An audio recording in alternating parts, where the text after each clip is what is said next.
So there's a reason I played that song to start. And now that I remember what song it was, I remember why.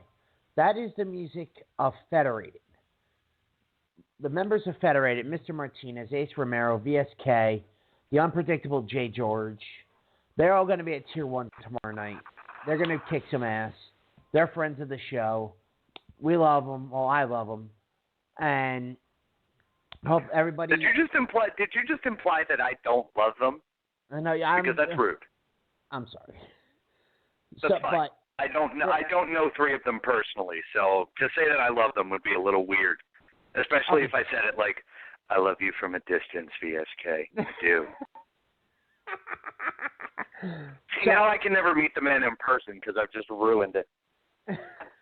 Seriously.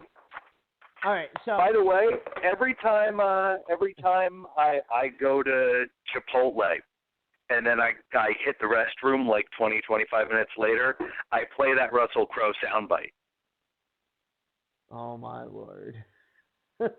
Yeah. So, now you can never hear that again without thinking of me dropping deuces.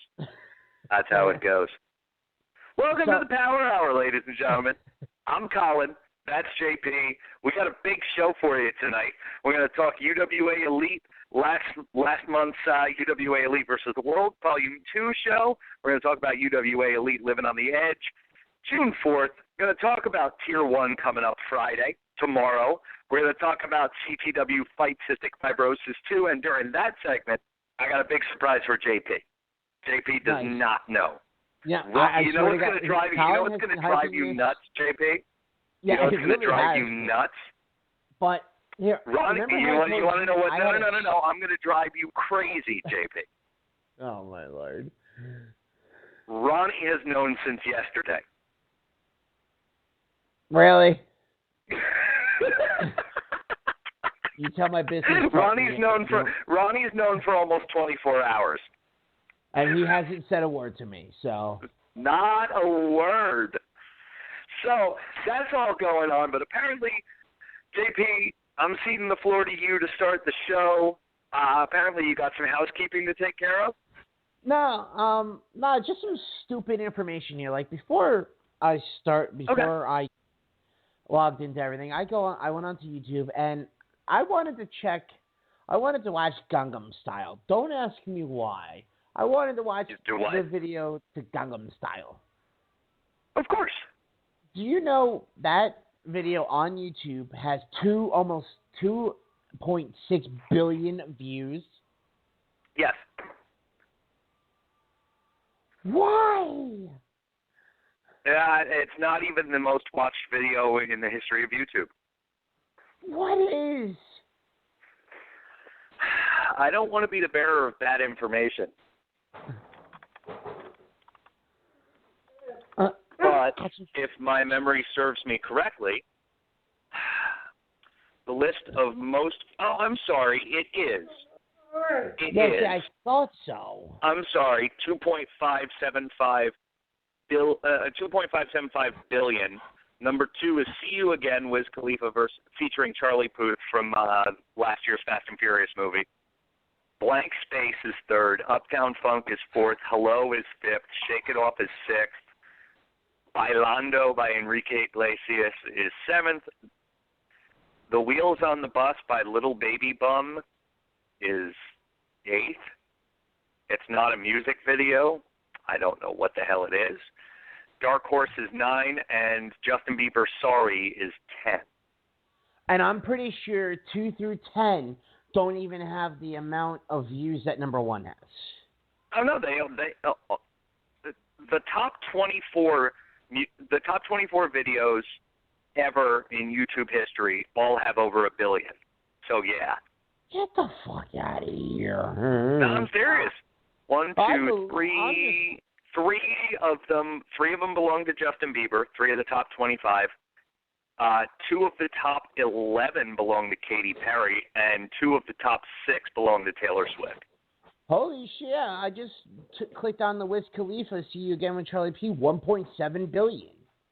I'm telling you, I'm looking right here at the Wikipedia page, and Wikipedia hasn't lied to me since it did that thing to my grandma that we don't talk about. That's right, Wiki. You know what you did. Jesus Christ.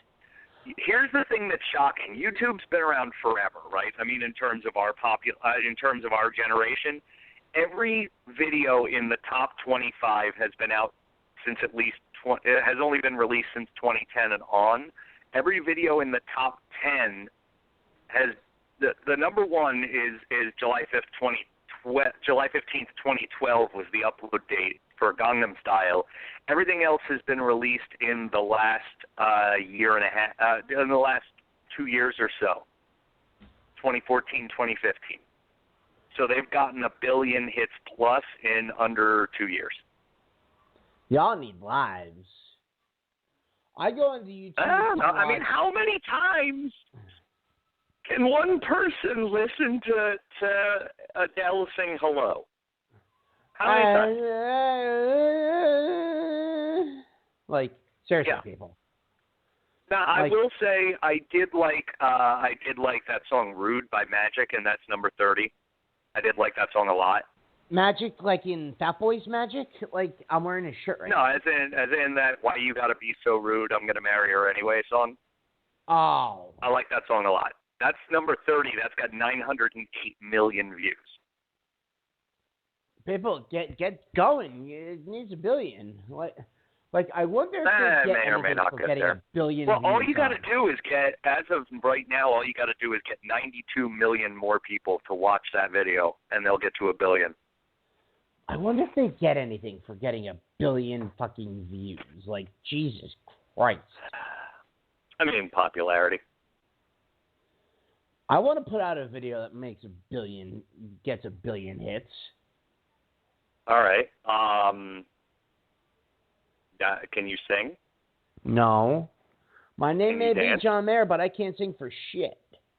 Well, neither can he. You got something in common. Are we ever going to talk wrestling on this show? Yeah. What do you want to start with? Well, since we weren't here last week, since we ran only 4 weeks straight, Yeah. Let's talk UWA Elite. What was the last show? UWA versus the World. UWA Elite versus the World, Volume 2. Which you were at was a super, super good show. I was very happy with it. The best of 5, I thought, lived up to expectations.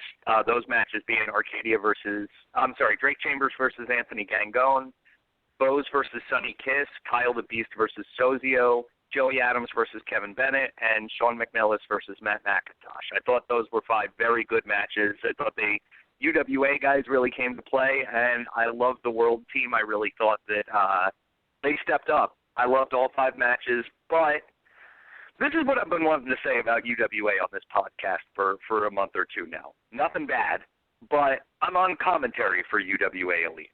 You know, that's my job. And the only job of a commentator is not to be funny, it's not to be charismatic, it's not to be smart, it's not to know everything. The only job of a commentator is to put over every guy that comes through the curtain. Period. Agreed. That's my job. So people listen to me on non-UWA podcasts like this one, and they just assume, he's shilling for the product. He's putting the product over. So I'm not as credible as you are. So I'm going to sit back in the cut here for a couple of minutes or whatever. I want to hear what you thought primarily about every match, because people are going to trust. They're going to trust your opinion as an outsider more than mine as an insider. So I would love to hear what you thought of the show. Okay, I'm going to start actually with the pre-show matches. Okay, cool. And one match that comes to my attention was the first match on the pre-show between Kurt Robinson and Jordan Oliver. Okay. Now, I've been hard on Jordan Oliver. And I never saw him put on a good match due to bad circumstances. Circumstances. We're not talking about that, Colin, remember? I know we're not talking about that because that show's canceled. About Moving. that. Continue. How about that? Yeah. So, I saw him wrestle Kurt Robinson. Kurt Robinson, again, is a kid. The killer. I rewatched over the weekend. I watched Brawl for All, the 50-man Royal Rumble style. I heard Ewan Corvus talking about him, about how he's nationally ranked in high school. As an amateur wrestler, yeah. As an amateur wrestler. And he's in the, both guys are young. I'm sure both are in high school. I think their age combined is less than me. Yeah, I can verify that. But yeah. But they put on a good match. This is what I'm gonna. Yeah, I mean, you finish up, and then I'm gonna say what I have to say about those two separately. Seeing Jordan Oliver and finding out that was only his fourth match. Mm-hmm. Was unbelievable. Now, again, he's young, and he'll be the first to admit to it. But he did what he had to do, and there was rough spots in the match. Of course, they're both in their first year of wrestling, but give them time. Let's visit this match again in 12 months, and I think we'll see leaps and bounds for both of them. You want to know why that match was good? Why? It's simple. Kurt Robinson is a nationally ranked amateur wrestler. Outstanding technician, outstanding mat guy. He's got the height and the build and the look. And Jordan Oliver, greenness as it may be, whatever, knows how to get heat. That's not an accident. Yeah. He knows what his character is. He knows how to tell a story. He knows how to be who he is. He knows how to get over with the crowd. And so each one of them brought something different to the match, and it was a clash of styles. And the fact that Jordan got so much heat out of the curtain made the crowd cheer Kurt more. And the fact that Kurt is so accomplished on the mat helped through some rough patches in the match. So they both complemented each other by bringing something different to the table. And the thing that I like is that match was 5 minutes long. And they accomplished as much in 5 minutes as a lot of guys who have been in the business for a decade try to cram into 30. They came out, one guy was cheered, one guy was booed loudly. They got the crowd hot for the rest of the show, and the match generally went off without a hitch. Honest to God, what more do you need from a wrestling match than that? No, exactly. That's it. And I'm not saying the match was perfect. I'm not saying either one of them is perfect, but you got to look at what I'm saying. And, these are two guys, and this is what pisses me off. People are like, well, they're 16 or they're blah, blah, blah. Why should they even be on a show or whatever? Who do you think is going to be on these indie shows in 5 years when all your favorites are retired or moved up?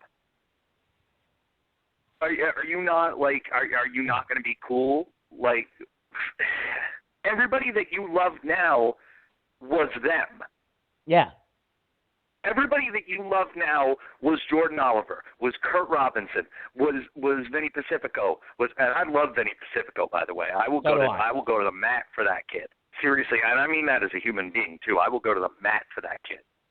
But these guys, how old do you think the guys that you love now were when they started wrestling? Arcadia's my age. We're both 30. He's younger than me. He's 32, and he's been in the business for 15 years. Do the math. Do the math. Kyle the Beast isn't 30 yet, and he's been in the business for almost 15 years. Do the math. It's plain and it's simple, people. Embrace. Give the kids a break. Let them work. The only way they're going to get better is if they can work in front of you. You can do things in a sterile environment in front of other workers or in front of barely anybody, but there is nothing like getting in front of a live crowd experience. I sucked as a commentator. Some people say I still do. But I really was not that good at it for a while, but I had to do it in front of a live crowd. I had to do it in front of a live mic, or I was never going to get any better. And what they put on was a really solid opener. Yeah. Both of them. And you can't, I mean, give the credit where credit is due. I know you're going to shit on these kids. By the way, I know certain crowds have, I think, unfairly been rotten to both these guys. Not just booing them as heels, but they've been rotten. And you should be ashamed of yourselves. They're kids. Yeah, exactly. Seriously. And they're starting. See them again in 18 months.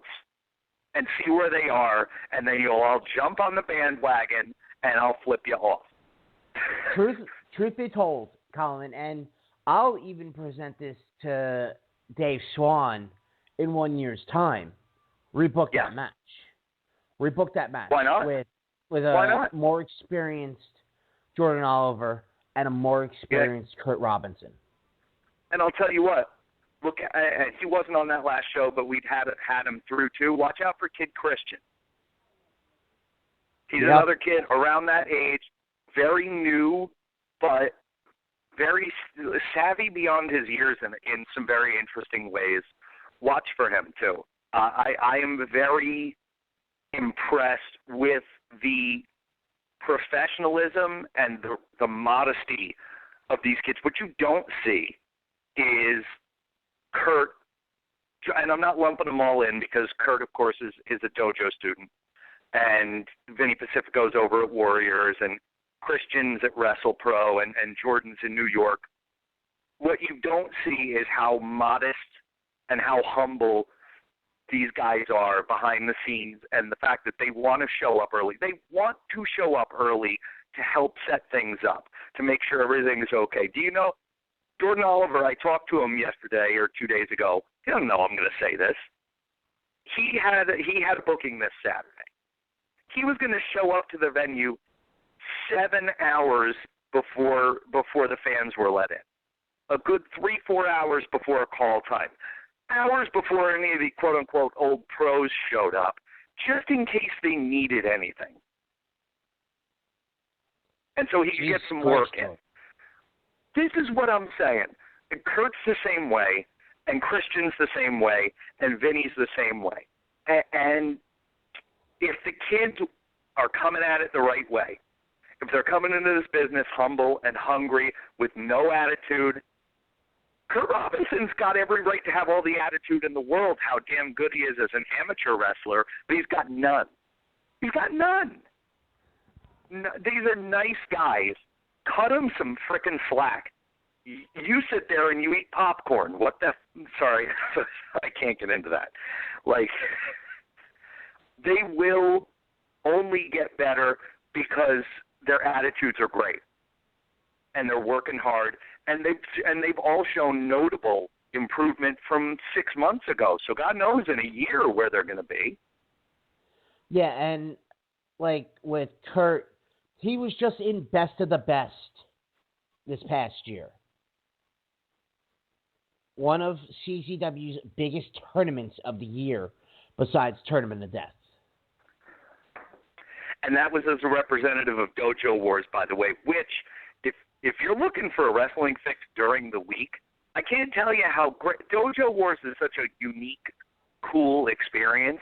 You go down to Blackwood, New Jersey, I believe or Voorhees. Somebody correct me. No, it's Blackwood. But you can look it up.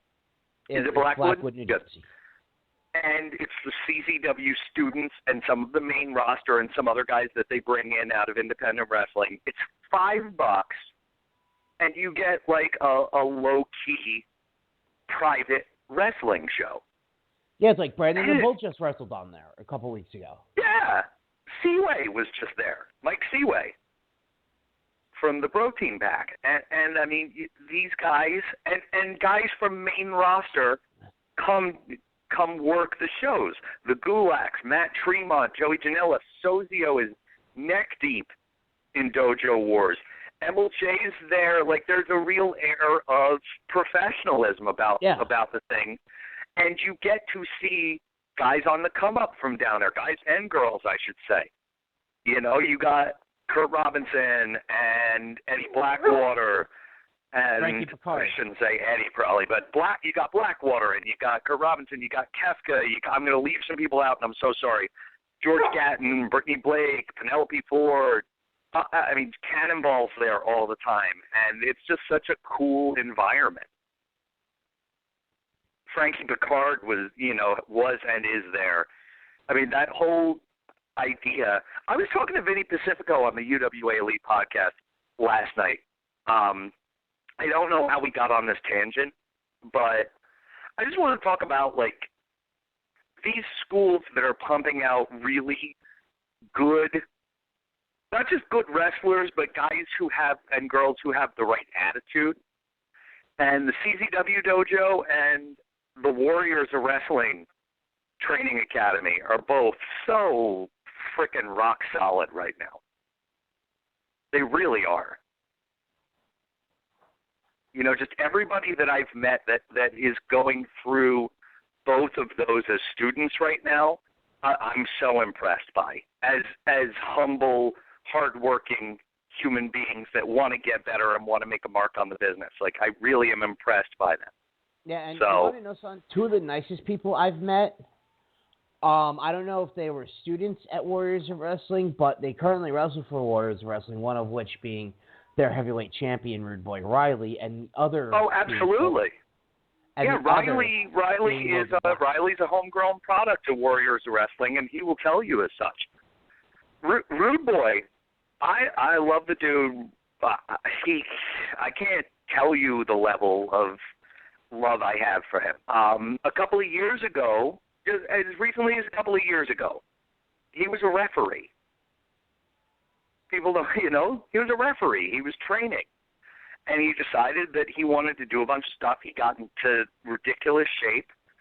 He and Logan Black toured the entire eastern half of the U.S. as Scumbag Nation. They've both gone on to do a bunch of things in their singles careers. And Rude Boy will tell you, Logan trained him. So on some, they are, and they just celebrated, by the way, and I said this on the podcast last night, I'll say it again tonight, congratulations to Joey B. and what? Was that a dog? Or did you just scream? That's Axel back talking. Oh, really? I will kick your dog.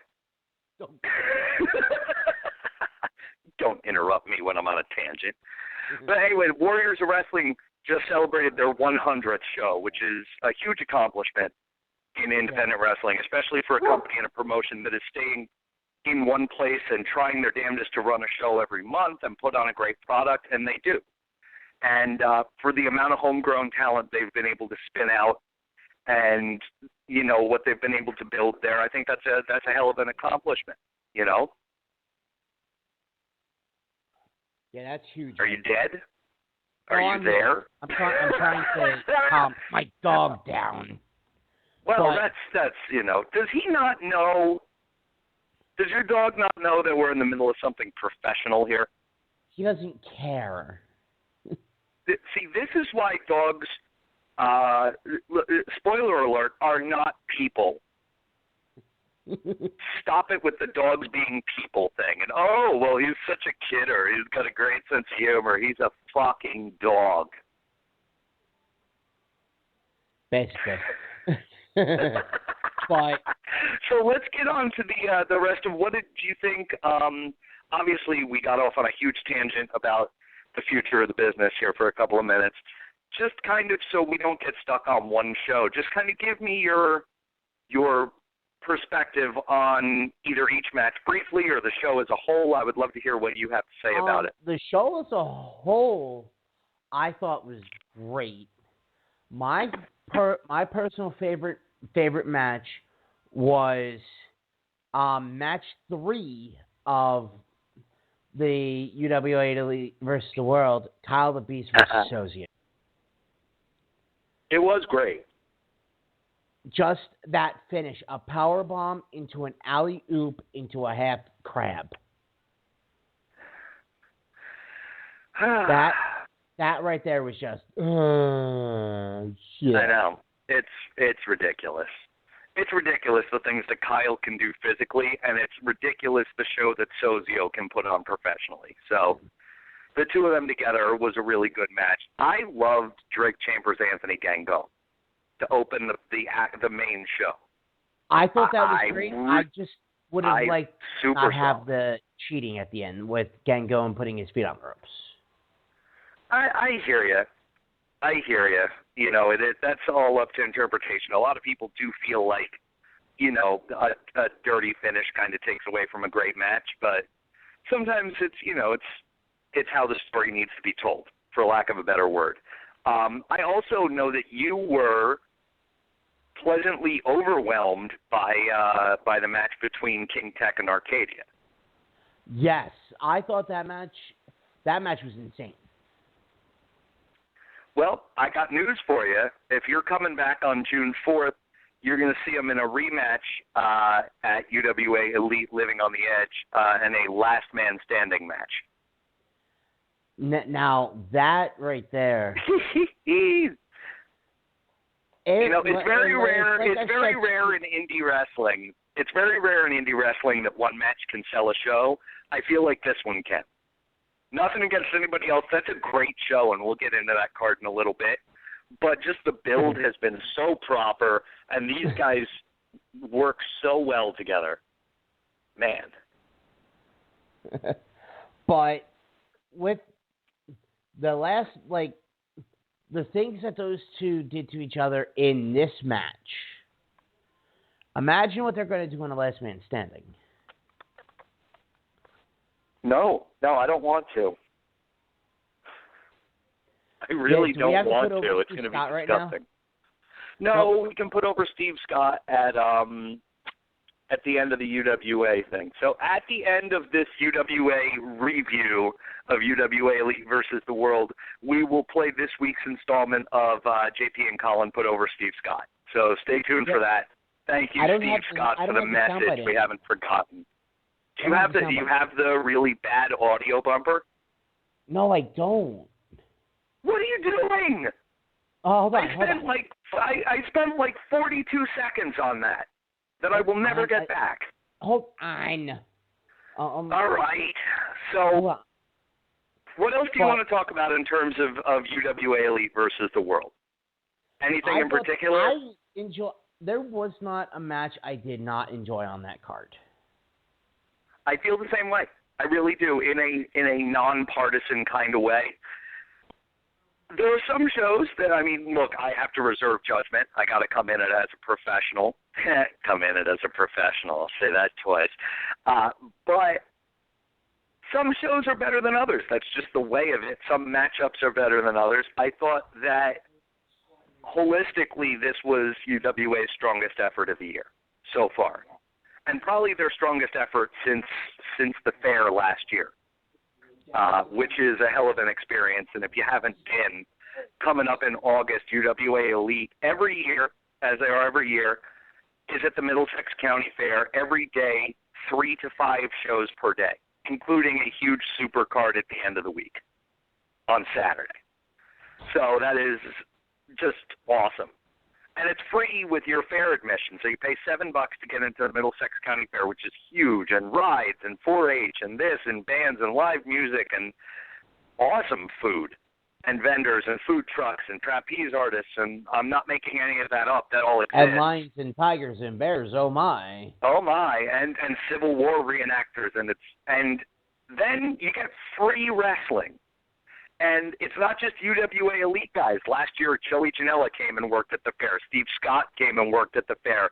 A bunch of people came in, and worked at the fair. It was a ton of fun, and it's always a ton of fun. So that's something to look forward to. But since last year's fair, which was just a ridiculous show with some over-the-top stuff going on, I thought this was the strongest output throughout the whole card. Now, once again, Joey Adams really showed well. The I champion. I've been impressed with his years so far. Very much. Yeah, so. like that match he had with Kevin Bennett was great.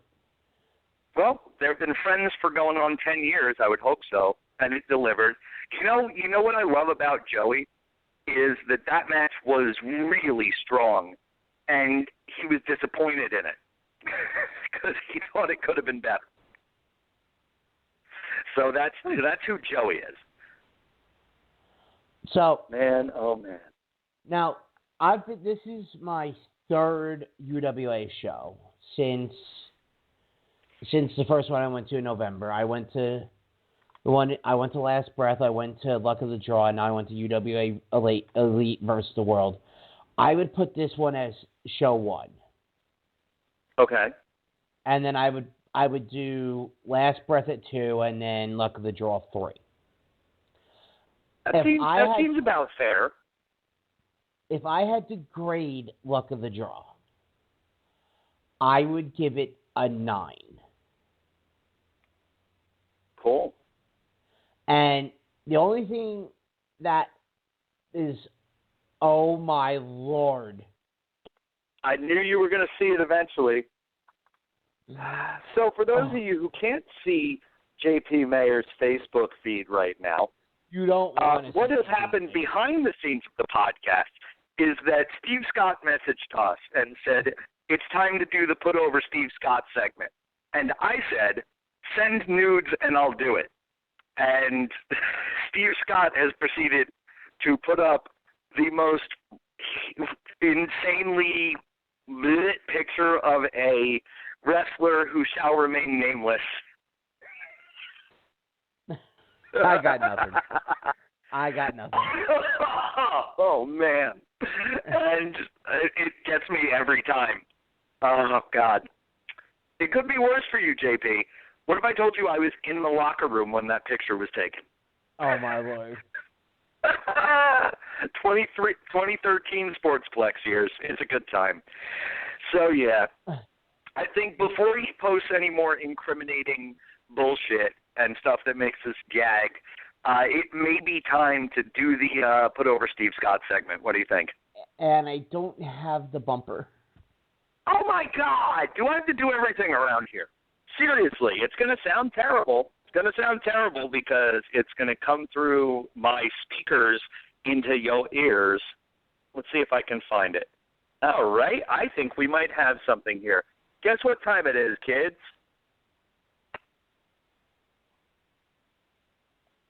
Any year now. It's time to kiss Steve Scott. Well, that was terrible and terrifying. Right, well, so I can actually give a Steve Scott story since I just saw him wrestle last week. Really?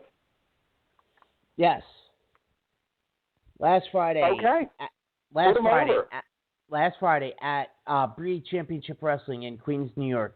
Yes, I traveled from my town, Asbury Park, to Queens, New York, about 3 hours total. Steve Scott versus Eric Jaden.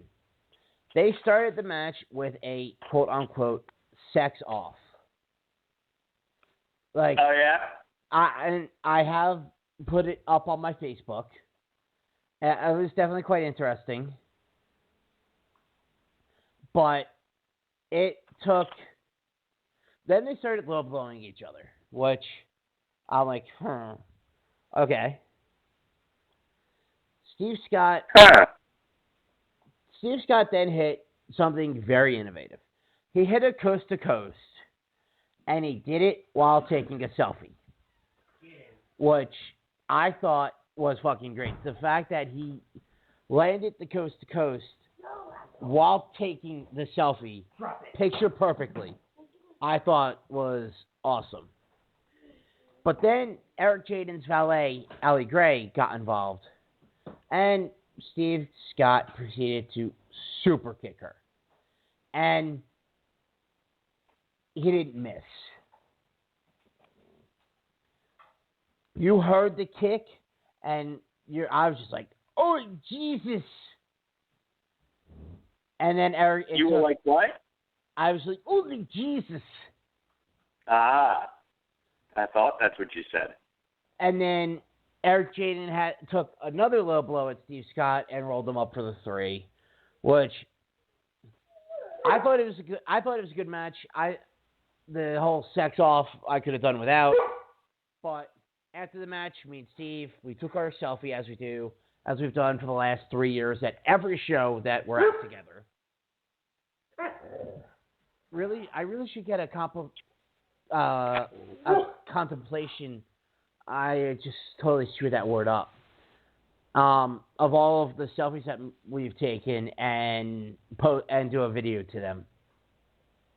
Ah. And I would do it to the word selfie. I would do it to the song selfie. I think that's the ultimate way to kiss Steve Scott's ass. I've been trying to kiss Steve Scott's ass for like a year and 2 months now, but he won't let me anywhere near it. That's a good-looking man. Not going to lie to you. That is a handsome gentleman. I don't know how else I'm supposed to put him over. You just put him over pretty well. Steve Scott is ridiculously good-looking and photogenic. And I am jealous of his hair. Yeah, I am. I'm jealous of his hair and the fact that he looks good in every picture, and I look like hot garbage on a stick in every picture. Son of a bitch. And if you want to book Too Hot Steve Scott, you can do so by emailing him at the number 2, hotstevescott87@gmail.com. That is 2, the number, H-O-T, Steve Scott, S-C-O-T-T, 87@gmail.com. And ladies and gentlemen, let me tell you, you can also follow him on Instagram, the number 2, Hot Steve Scott. Please, please, please follow Steve Scott on social media, especially if you book customs. He loves doing customs. It's his favorite thing in the universe. He loves wearing skimpy attire and being put in chokeholds and other compromising rest hold positions. And that, ladies and gentlemen, was It's Time to Kiss Steve Scott. Was that good? Do you think that was good? That was good. Do you think he'll be happy with it? I think so. I think we need to have Steve Scott on a show one time just to kiss his ass for an entire show. Yeah, good luck with that. He'll never come on a podcast ever. People have tried. Steve Scott, if you're listening, we want you on this podcast. Join us. He's not listening. You know he's not listening. Because I said all that shit about customs and he didn't message me. So he is not listening at all. But really, he does love doing customs. It's like his favorite thing ever. He says he gets all semi-chubbed about it. I don't know what that means, but he says it, so I believe him. Totally. That's a completely accurate statement that I just made up. Completely made up. So, all right, so JP, let's briefly talk UWA Living on the Edge. I like it. UWA Elite Living on the Edge is going to come your way. You ready for the plug? This is so good. This is so, so good. Saturday, June the 4th, 2016, from the Holy Trinity Church in South River, New Jersey, UWA Elite presents Living on the Edge, featuring Arcadia versus King Tech in a last man standing match. Kyle the Beast versus Sean Damage McNellis versus the I-Champion Joey Adams in a triple threat match to determine the new number 1 contender to the UWA Elite Championship. And for the first time ever, the UWA Elite Tag Team Combat Cup returns with 12 tag teams in the field. 4 first-round triple threat matchups in this tournament will all go down at Living on the Edge. Tickets are available right now at a discount by visiting UWAElite.com. I got all that out, and I need to belch really bad. I don't know if it's going to happen, but it was starting to come up somewhere around when I said Combat Cup. Okay, it's not happening. All right, so I'm looking here at the card with the Living on the Edge. We're not allowed to use that music, by the way. We'd have to pay for it. Unless we find a really shitty version of it. Oh, like the version I just sang? But I'm looking here at the 12 teams. You got Valor, You got Defiance. You got Jeremiah and Magic. You got Kentucky Bred. You have a mystery team. Mystery team. You have Ocean's 11. Which is Mikey Pacifica and Vinny Pacifico, yes. You have the debuting Monsters Island, which is Sprinkles the Clown and Hellbilly. You got two members of the Bro Team Pack.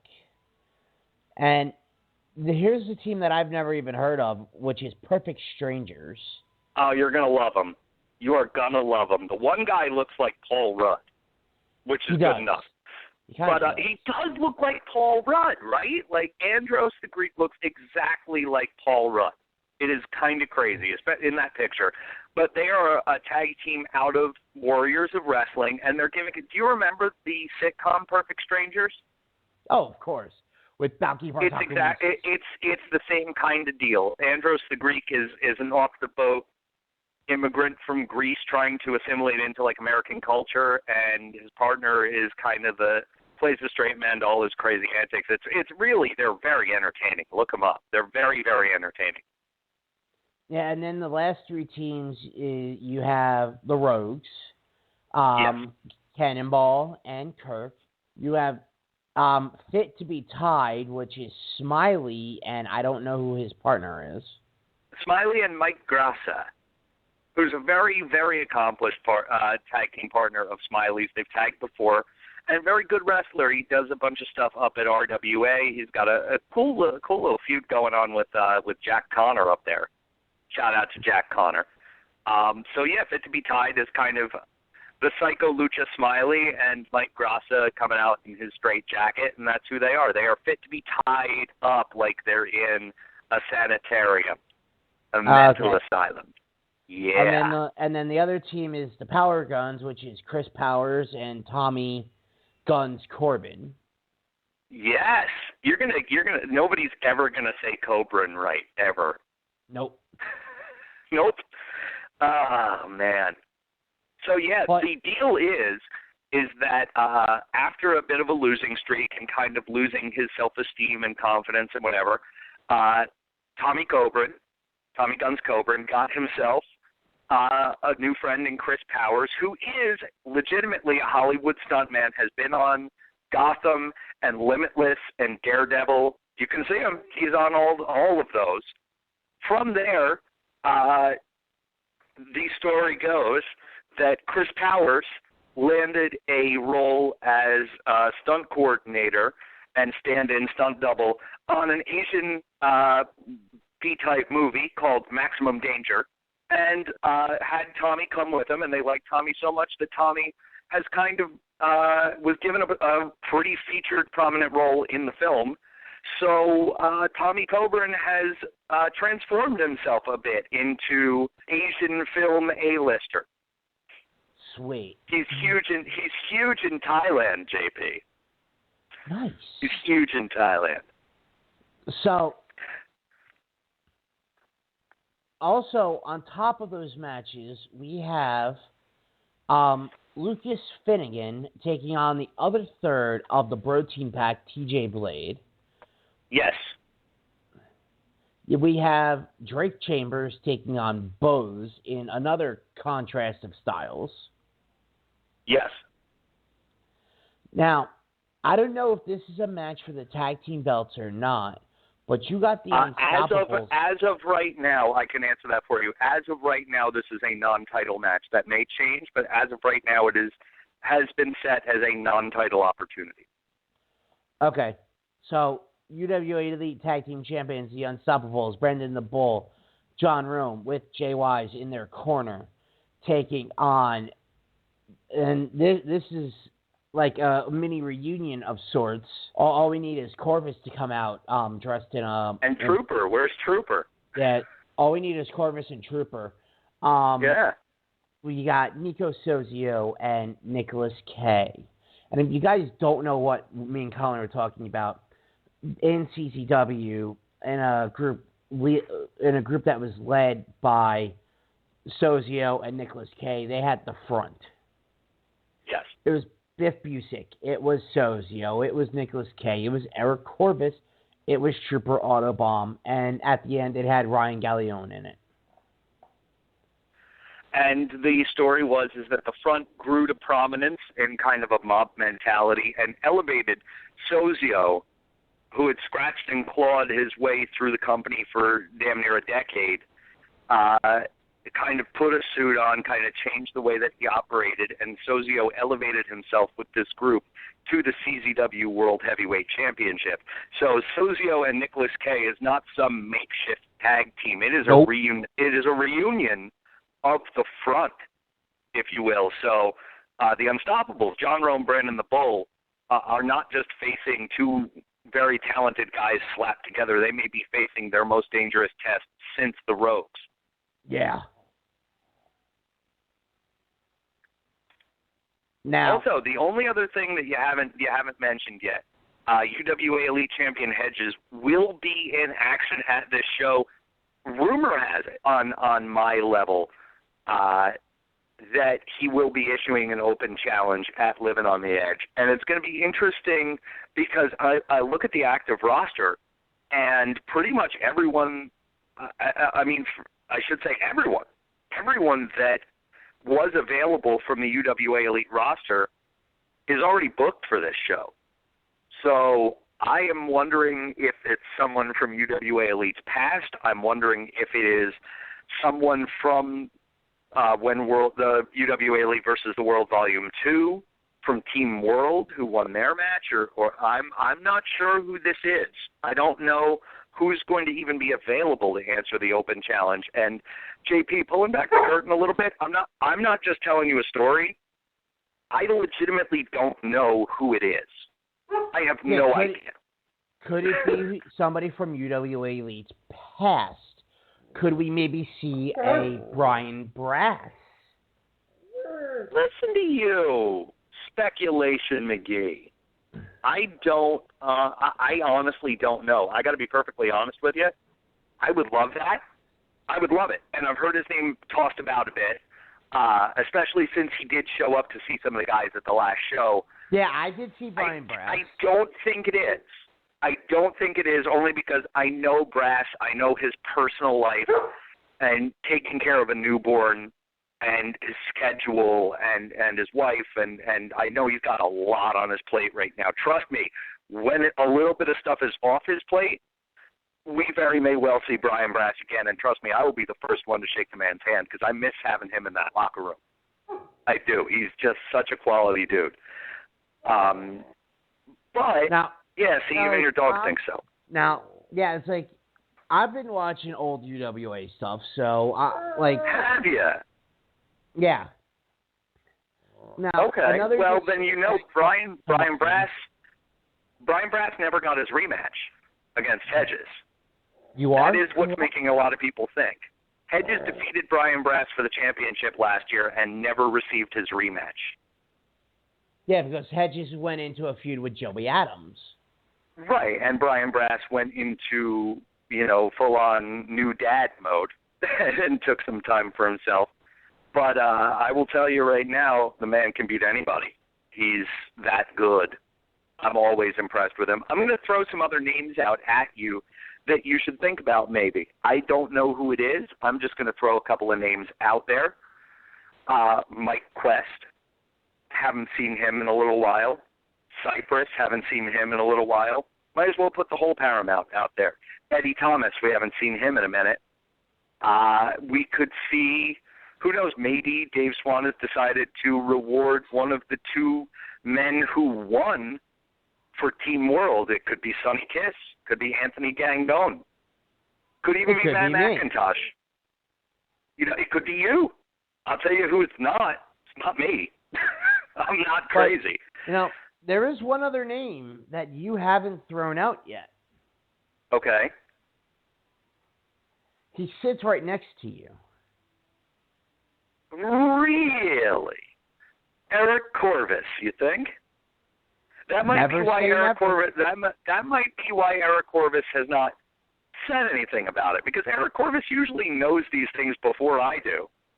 So, look, there may be a booked match between now and then. I'm not sure. The standing rumor, backstage right now, and this is honestly a rumor because as in with UWA Elite as you think I am, sometimes Dave doesn't tell me things on purpose. So I have no idea. No idea. Or, there is also the possibility of somebody going double duty. Could we see the winner of the number one contenders match immediately get a shot at Hedges? We don't know this. We don't know this. They are scheduled. Whoever wins that match between Kyle the Beast, Sean McNellis, and Joey Adams is scheduled to face the champion at Homecoming on Friday, June 17th at North Brunswick High School. But maybe they jumped the shark. Maybe they jumped the line a little bit. You could be right. You definitely could be right.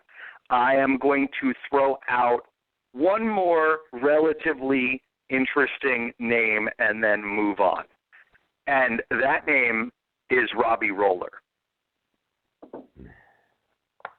Robbie Roller was the UWA Elite champion at the end of 2014 and into 2015, left the company while still champion under some pretty acrimonious circumstances and has not been heard from since. But never officially lost a match to lose the title. It seems like the kind of opportunity that a guy like Roller might take to kind of re-announce himself. So, and that was where you had the luck of the draw 2015, where Brian Brass won the title. Correct. That's what led to that entire situation. So a lot of people would argue that had Robbie Roller not left the company, Hedges would not have been in line necessarily to become the champion. Who knows? Because there would have never been a luck of the draw tournament to crown a champion. Who knows? It's all very, very interesting. And, of course, we put the cherry on top with Arcadia and King Tech, last man standing, and hopefully the end of this, because these two guys just beat the hell out of each other a ton. A ton. And it's uncomfortable sometimes because they really beat the crap out of each other. Now, but Arcadia won the last match. He hit that drop kick to the back of the head, and then I'm like, it's time. Like, within a second, he got up and hit the straight jacket pile driver.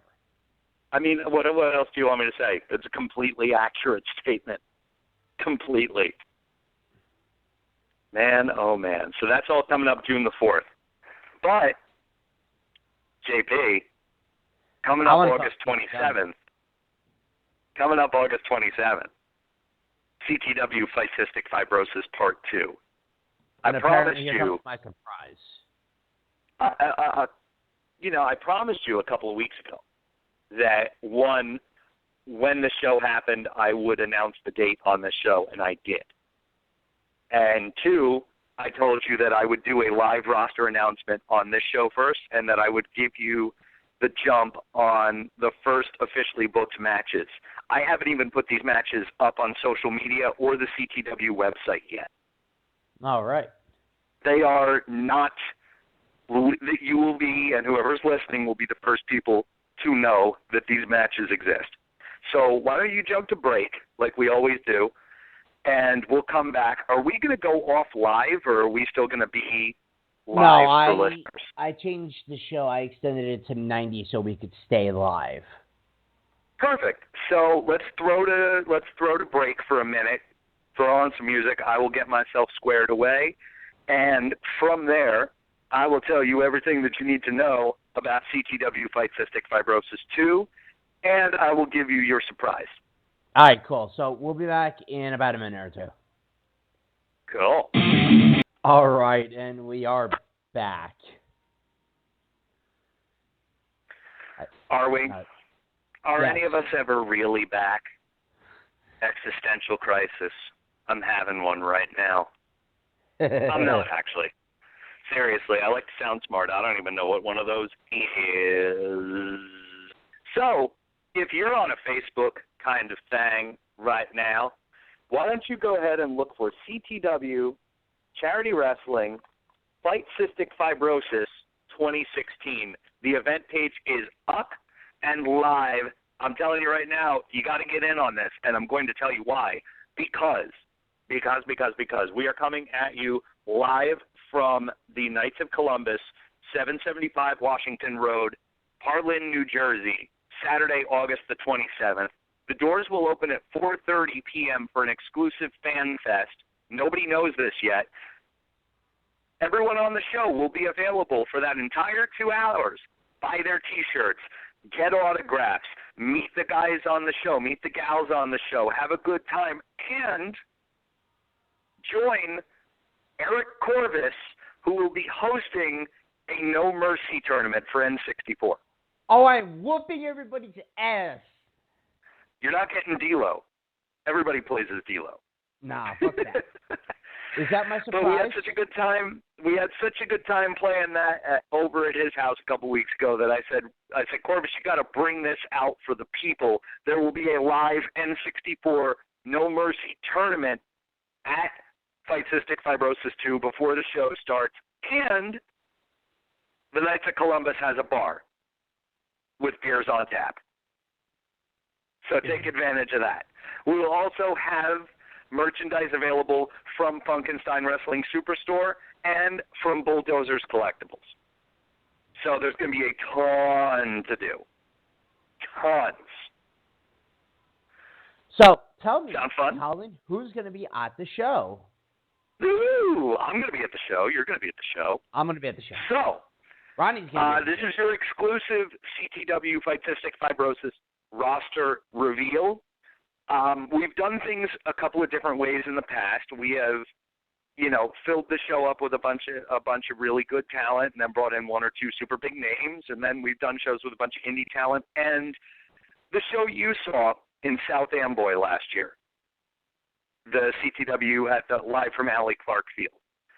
Okay. I felt like that was kind of the best recipe for success that we have, is just bringing people an all-star independent wrestling lineup.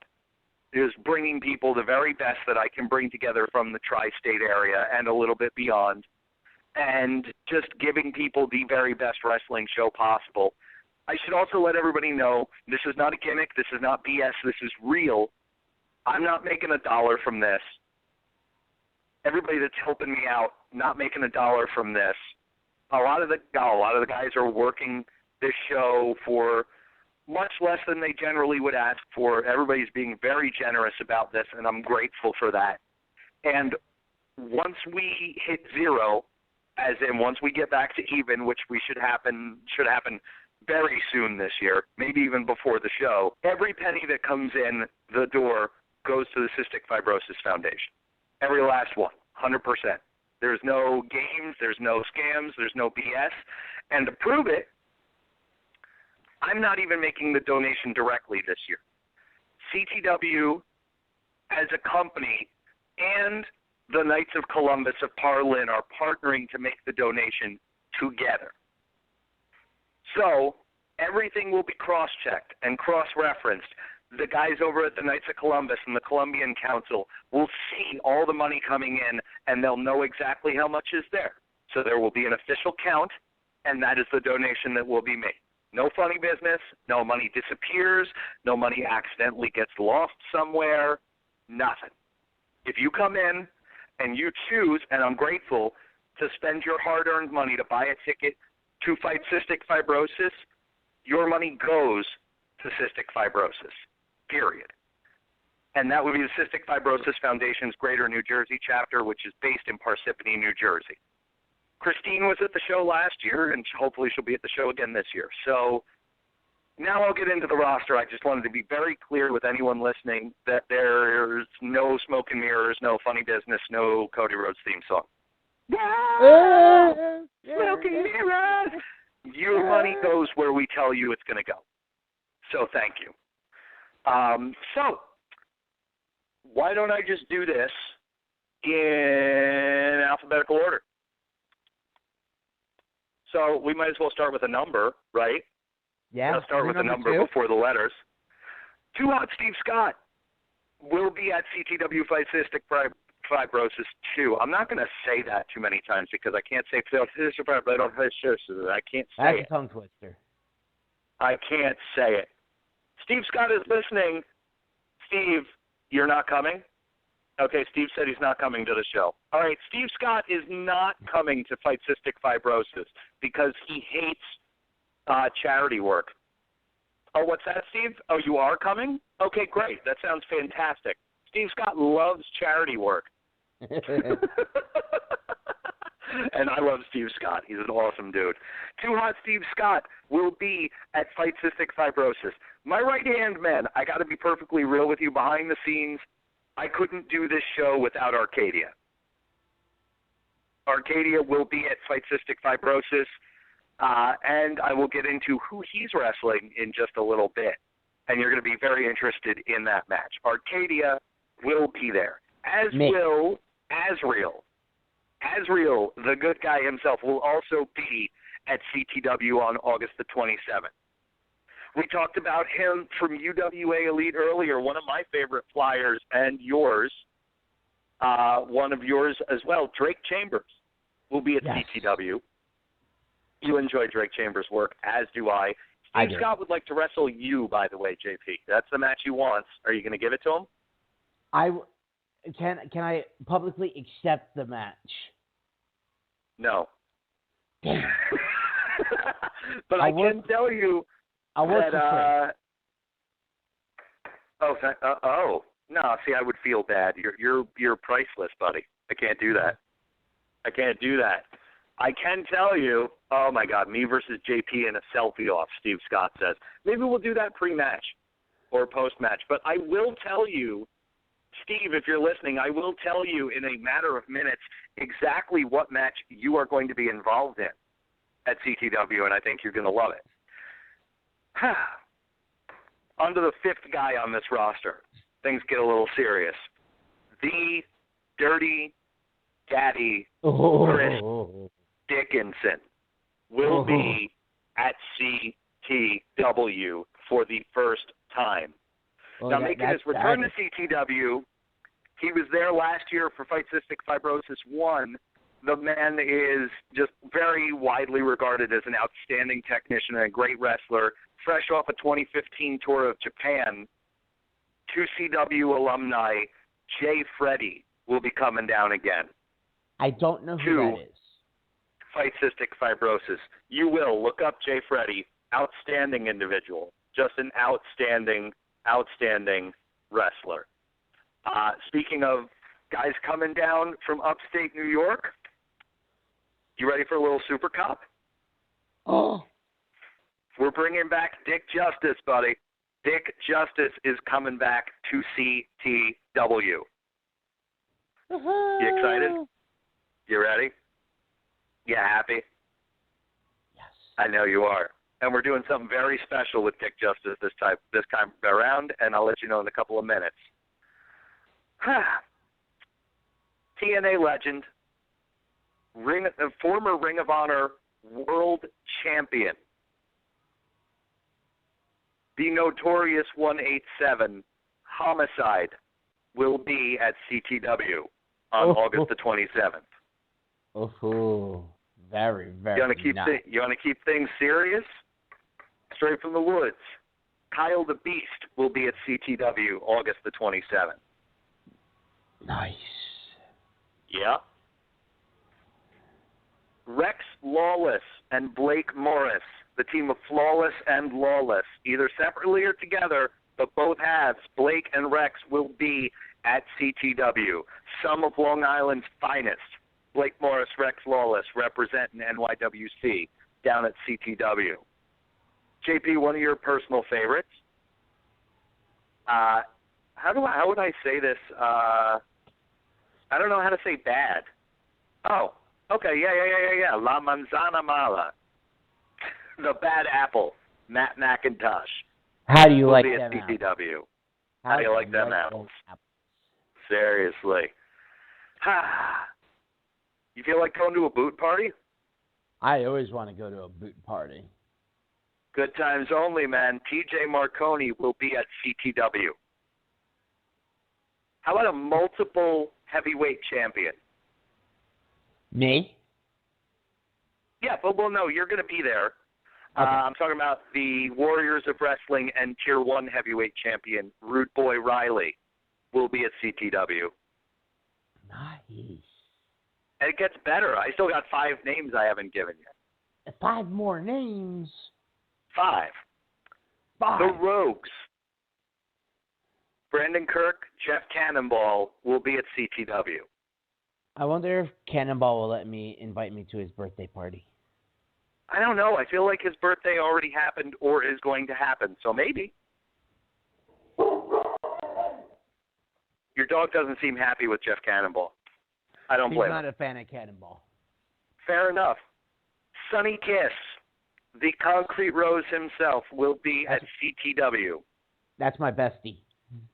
Yeah, and it should be. Sonny is the junk.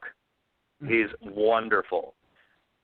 Tara Calloway will be at CTW. Ms. Tara Calloway to you. Yes. I might have to wear my Tara Calloway shirt that day. I have 2 of them. So, here's what I'm going to do. Rather than give you the last name on the list, do you know who the last name on the list is? Don't say it if you do. I do know who it is. What if I told you that is Chris Dickinson's opponent at CTW? If it's who I think it is, Yeah. holy fuck. Well, that is part of our co-main event. That is one of the co-main events at CTW, August 27th, Fight Cystic Fibrosis 2. The Dirty Daddy, Chris Dickinson, takes on CZW World Heavyweight Champion, the Bulldozer, Matt Tremont, in Sayreville, New Jersey. That's who I thought it was, Matt Tremont. Dickinson versus Tremont. I'm just going to walk off. That's kind of my walk-off shot. But it gets just as good. Like that, there's no drop-off in what I'm going to tell you. It's a hell of a show. We're still working with some moving pieces here. We're still trying to figure out exactly how to make the best match possible here and there. But I will tell you right now that one half of the co-main event of that show is Matt Tremont versus Chris Dickinson, and the other half of the co-main event, JP, drum roll, please, is Arcadia versus Homicide. First time ever. And that is me picking my jaw up off the ground. Arcadia versus Homicide. Chris Dickinson versus Matt Tremont. Double main event at CTW Fight Cystic Fibrosis Part 2. Now, let me ask you this. Sure. This place that you're having the show, does it have Wi-Fi? You know, that's a really good question. I'm not honestly sure. I want to say yes. But I will double check. If this place has Wi-Fi, I can tell you this. The Nerdport Network will do a live podcast before the show. Well. If it happens, then we'll make that happen. That's going to be it.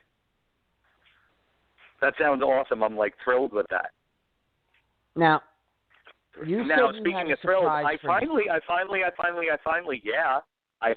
get to tell you what my secret surprise is for you. Oh, goody. You ready? Yes. So, opening the main show, as some of you know and most of you don't, JP and Ronnie and everybody at the Nerdport Network has been gracious and generous enough to offer a donation towards this Fight Cystic Fibrosis show. Yes. And I'm very grateful for that. And I want you to know and understand that you are appreciated and that you could spend that money anywhere that you want, doing whatever you want, but you've chosen to put it to a good cause. So I am proud to open this year's show with a Nerdport Network All-Star Scramble. So really? The first match on the show will be a scramble match, one fall to a finish, sponsored by the Nerdport Network, featuring just some of the damn best talent that you're going to find. And I can confirm for you that the first entrant in that All-Star Scramble match is former Wrestle Pro champion Matt McIntosh. Holy shit, we're getting a match named after us. That's awesome. Yeah, buddy. So there it is. And over the coming weeks, I will be naming at least 2, if not 3 or 4 more men to involve themselves in that match. Right now it's looking like a fatal 4-way, 1 fall to a finish match. And the first participant is Matt McIntosh. I got no words for, I'm speechless. That's fucking awesome. Well, thank you. You made it happen. There's another multi-man match on the show. Again, it's either going to be 3 or 4 people. We haven't really figured that out yet because it's an invitational. It is the 16th annual Dick Justice Battle for Justice. The DJ BJ, if you will. Insert joke here. There will be an opening ceremonies. There will be American flags. There will be ridiculousness. There may even be cheerleaders. That may happen. I'm not kidding. But Dick Justice has laid down the challenge. I didn't know that there were 15 DJ BJs before now. Kudos to him. But apparently this is the 16th one.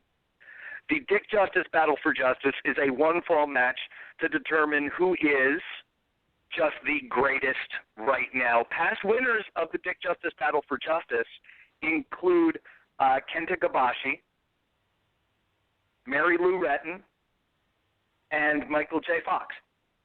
Wait, what about the kid? What about Stoney, the guy who won the hot dog eating contest last year? Didn't he win one year? You know what? I don't think he was ever in it. I have to do my research. He may have been a runner-up one year in 04, 05, but I'm not entirely sure. So I can tell you right now that, of course, Dick Justice defends that crown every year, and Dick Justice will be part of the Dick Justice Battle for Justice. And he has requested specifically 2 men to join him as the first 2 entrants in the Dick Justice Battle for Justice, and the 4th entrant will be decided over the coming weeks. But I can tell you right now that the first 3 men in the Dick Justice Battle for Justice look a little bit like this: Dick Justice versus Too Hot Steve Scott versus Sonny Kiss versus To Be Determined. Damn. So that's happening. And the winner will get an actual custom-made 2016 Dick Justice Battle for Justice commemorative trophy. There will be a legitimate trophy, not just some bowling trophy we took out of the basement somewhere. That's cool. Yeah, I'm all for it. I'm for it. Yeah, and that is only, if you can picture, that's 4 matches. There's a whole show. I still have not revealed to you what the Rogues are doing. I haven't told you what Azriel is doing. I haven't told you what Tara Calloway is doing yet. In a match, by the way, that will be sponsored by Damage 365 Radio. What, that Tara spotlight Calloway's match with Tara Calloway. Plus, I will reveal to you here, we don't have the participants named yet. I'm still talking to Dave Swan. There will be a UWA Elite Spotlight match, and as of now, a championship will be featured in that match. Not sure which yet, but there will be some sort of representation of a UWA Elite champion on some level. So far, that's the plan for a UWA Elite Spotlight match during CTW. So, that's where we are right now. It's only May, and I'm super stoked for this show. Tickets are available right now. If you go to CharityWrestling.com, you can save $5 off what you would pay at the door. $15 for general admission, $25 for VIP guaranteed front row tickets. They've already sold, by the way. We've already had in our first 12 hours of tickets being available, we've had multiple VIP tickets already sold for a show in August. This show is going to sell out. There will be 200 people plus in attendance at this show, and when we hit that fire code number, we can't let anybody else in the building. So I'm telling you, I would love to pre-sell all these tickets. Yeah, you'd save a little money and whatever, but that's the point of it. Guarantee yourself a spot at this show. CharityWrestling.com, there's a link that says buy tickets. You can also find that link on the event page on Facebook for CTW Fight Cystic Fibrosis 2016. Get your tickets early. Save some money. Guarantee yourself a spot at the show. The tickets will be held for you, marked as paid at the door. Just, get it out of the way now. You might as well. What's the point in waiting? Showing up maybe a week before and all the tickets are sold out, or all the front row tickets are sold out. These things happen. You got guys, Tremont, Dickinson, Homicide, Arcadia, Kyle the Beast, Steve Scott, Rude Boy Riley, Azriel, Tara Calloway. The list just is massive of the talent that we have this year. I'm thrilled about it. And more to be announced. There's still names that we haven't announced yet. So get tickets now, because they're going to be gone. This show will sell out. There's no way that we can pack another 20 people in. Fire code is fire code. So, I'm thrilled to say that we have a partnership with the Knights of Columbus, Parlin, and I'm thrilled that this show is happening. And my support staff is unbelievable. Arcadia, thank you so much. You're doing a ton of work behind the scenes for me. Kevin Nasta, JP, Ronnie, Chino, Deanna, you guys seriously are doing so much. Dan and Heather from Funkenstein, just helping to get the word out. Guys like Matt Tremont, TJ Marconi. I know that's kind of pulling the veil back, and some of them are bad guys and whatever. But when it comes to a show like this, everybody's helping a ton. And I know as much as he busts balls, Steve Scott is a wonderful human being, and he's helped out plenty in the past. Same with Rude Boy Riley, etc. I'm thrilled to be doing this show. I really am thrilled to be a part of this. And it's not I want people to understand that it's not an ego thing for me. Like, I am flattered that guys want to work on these shows, and I'm flattered that people want to come see these shows, and that they want to know that their money is going to a good show and to a charity. Like, that's important to me. You know what I'm saying? It shows, like, so many people are so negative about the business, and so many people are so jaded about the business that it's just like, look, come here, have a good time. Prove to people that we can do good things with this business. And it works out. It always does. It's gone wonderfully so far, and this is our big show for 2016. Not the big show. He's still under contract. I can't sign him. But, he's wonderful. He's a wonderful human being, I'm sure. I haven't met him. Maybe he's not, but I would assume so. Anyway, that's not the point. The point is, JP, everyone who's helping me out with this, I appreciate you guys a ton. Fight Cystic Fibrosis is 3 months away, but that goes by like this.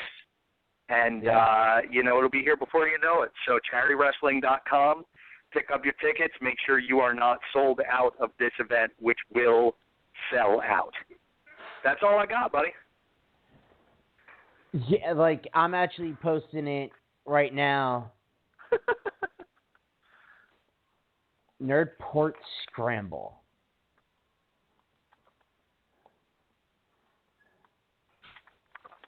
So, real quick, we got about 8 minutes left because we've never had I think in the 3+ months we've done this show, I think we've only done an hour like twice.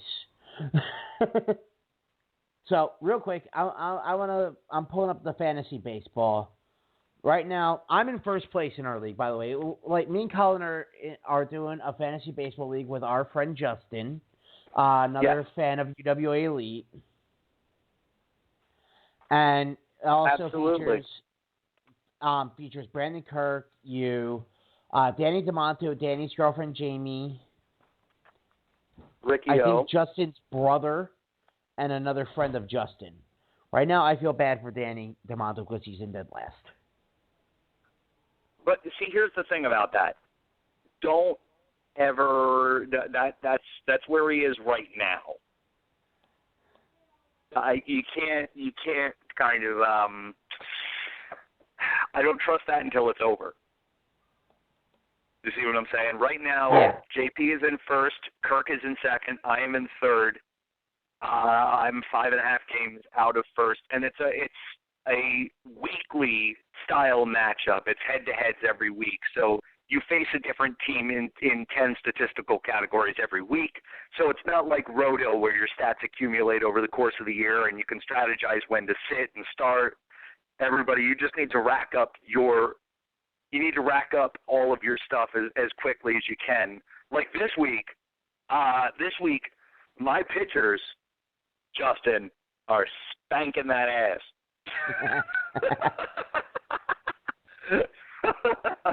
I mean, murder. I will say this, Justin's. Yeah.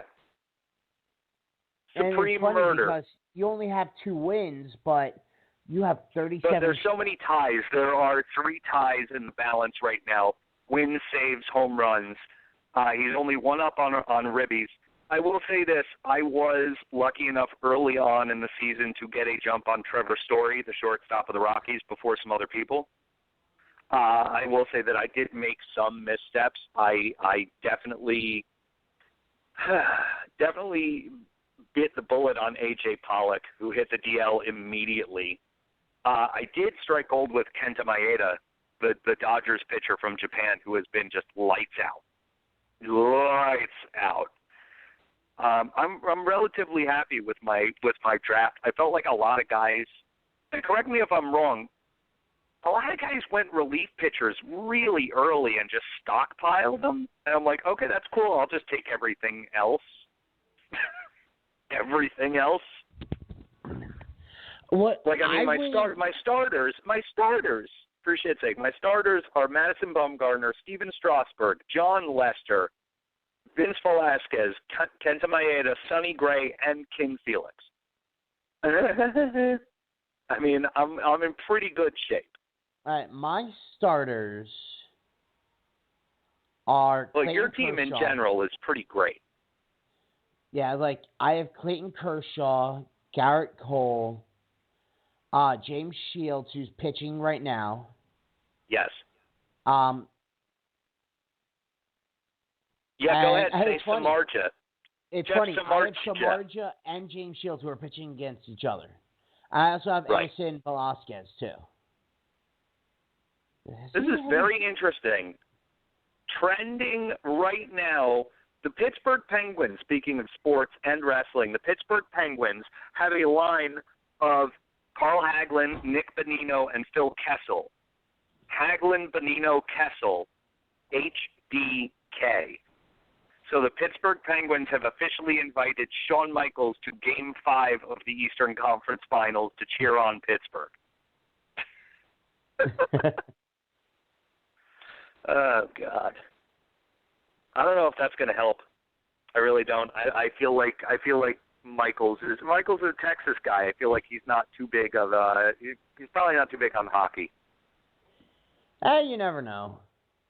That's true. You never know. I will say, looking at your fantasy team, though, as far as fantasy baseball goes, you got a speedy outfield, and you make up for it with having a well-hitting infield. Like, you have an infield that hits for average and an outfield that steals a bunch of bases, and it seems to really have worked out for you.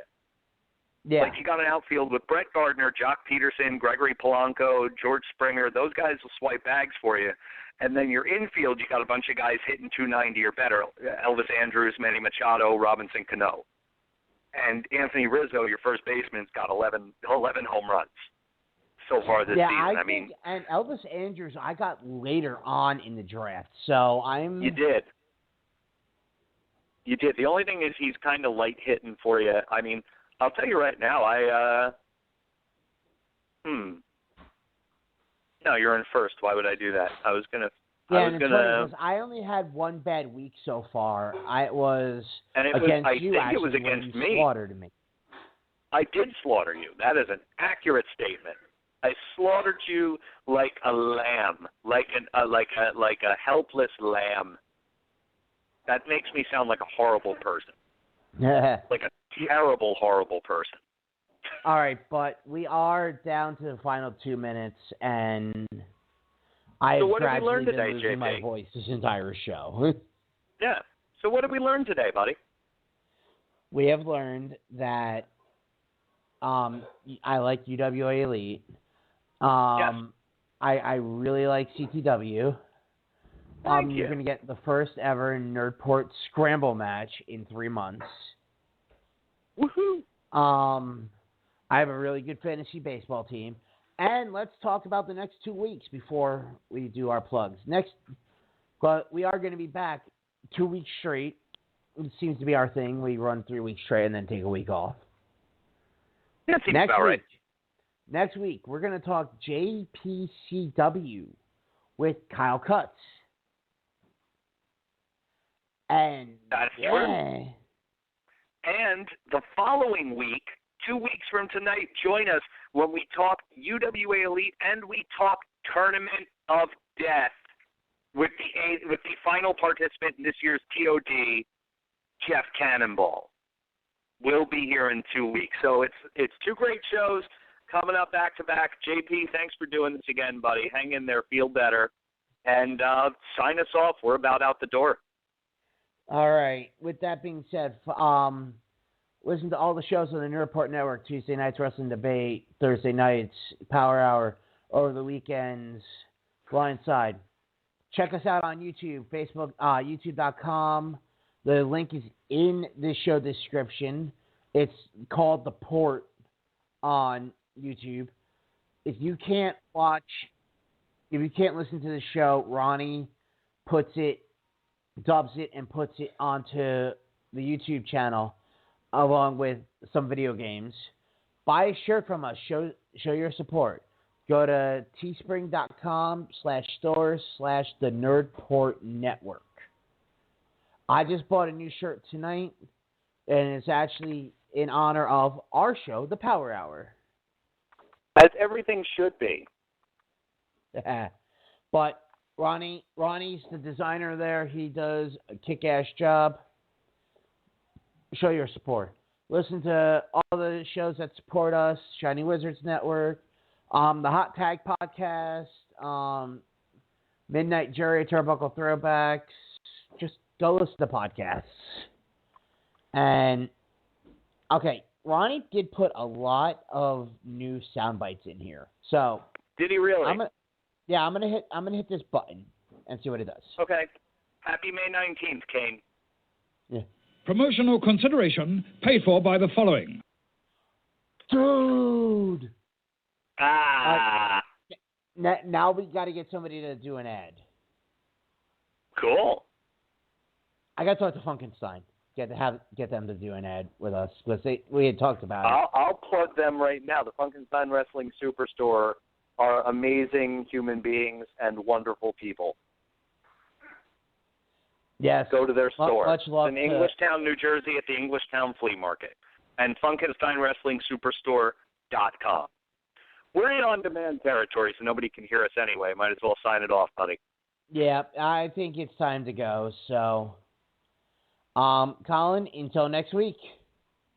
I'm going to go listen to some more Christmas music in May, buddy. Oh, my Lord.